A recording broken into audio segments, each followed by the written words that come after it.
Hello. কেউ যখন আমাদেরকে বিরক্ত করে বা জ্বালায়, সেটার ইংরেজি কি?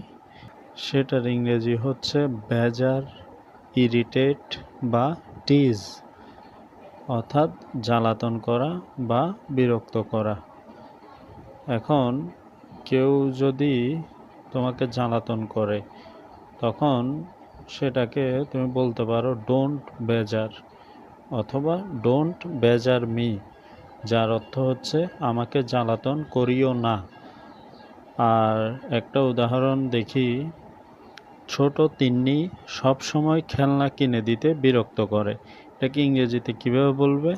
Little Tinni always teasing me to buy toys. ছোট তিন্নি মানে সব সময় খেলনা কিনে দিতে বিরক্ত করে।